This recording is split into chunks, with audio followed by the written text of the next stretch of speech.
Bom, ninguém disse ainda, talvez por pena, mas a segunda turma do Supremo Tribunal Federal está submetendo o Sérgio Moro a um processo de esquartejamento.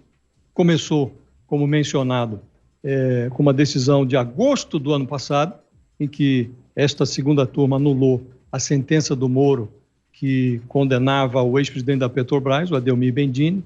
Alegou-se ali que réus delatados deveriam ter falado por último no processo, algo que não está previsto no Código de Processo Penal. Voltou a acontecer esse esquartejamento agora, no último dia 8 de agosto, quando o colegiado do Supremo, essa segunda turma, decidiu por 2-1 retirar a delação do ex-ministro Antônio Palocci da ação penal em que o Lula é acusado de receber propina da Odebrecht na forma de um terreno para a construção do Instituto Lula, lá em São Paulo. Prevaleceu nesse julgamento o entendimento segundo o qual o Sérgio Moro enfiou o depoimento do Palocci no processo porque quis criar um fato político às vésperas da eleição presidencial de 2018, o que evidenciaria uma quebra da imparcialidade. Votaram contra o Moro nesse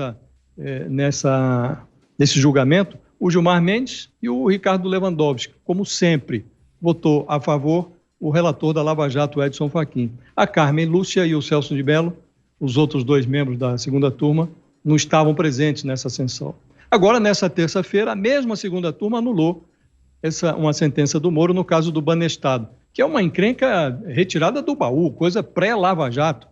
Utilizou-se uma tecnicalidade jurídica para livrar da condenação o doleiro Paulo Roberto Krug. Alegou-se que o Moro juntou documentos aos autos depois da apresentação das alegações finais, que seria a última fase antes da sentença. De novo, votaram pela anulação da sentença do Moro o Gilmar Mendes e o Lewandowski. O Fachin e a Carmen Lúcia votaram a favor da manutenção da sentença. O Celso de Mello não compareceu. O empate favoreceu o reclamante. Está se preparando o terreno para que o Gilmar Mendes leve à segunda turma o pedido de suspeição do Moro no caso do triplex. Coisa de 2018, que começou a ser julgada, mas o Gilmar Mendes pediu vista do processo e está esperando o momento mais adequado a seu juízo para devolver o processo para o julgamento. O Lula alega, nesse caso, que ao aceitar o cargo de ministro do Bolsonaro, o Sérgio Moro escancarou a sua parcialidade, agiu politicamente. O argumento é tosco, porque a condenação já foi confirmada, essa do triplex, em outras duas instâncias. O TRF4 já confirmou, o STJ já confirmou. Portanto, o Lula, neste caso, nesse episódio, não foi mais condenado pelo Moro, ele foi condenado em terceira instância. É um corrupto de terceira instância nesse caso. Fachin e Carmen Lúcia já votaram contra o Lula, Gilmar Mendes e Lewandowski devem votar a favor. Se o Celso de Mello, que está de licença médica, estiver ausente, o empate vai favorecer o Lula.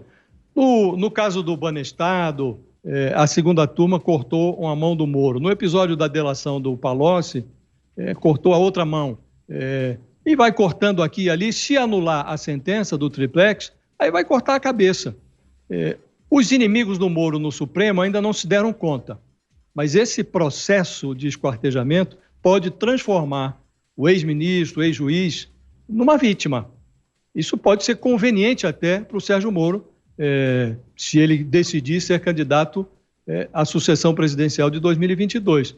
Imagine o Sérgio Moro na eleição no papel de vítima. Olha, eu mandei prender os corruptos e o Supremo Tribunal Federal anulou as minhas sentenças. Pode ser um bom figurino para um candidato.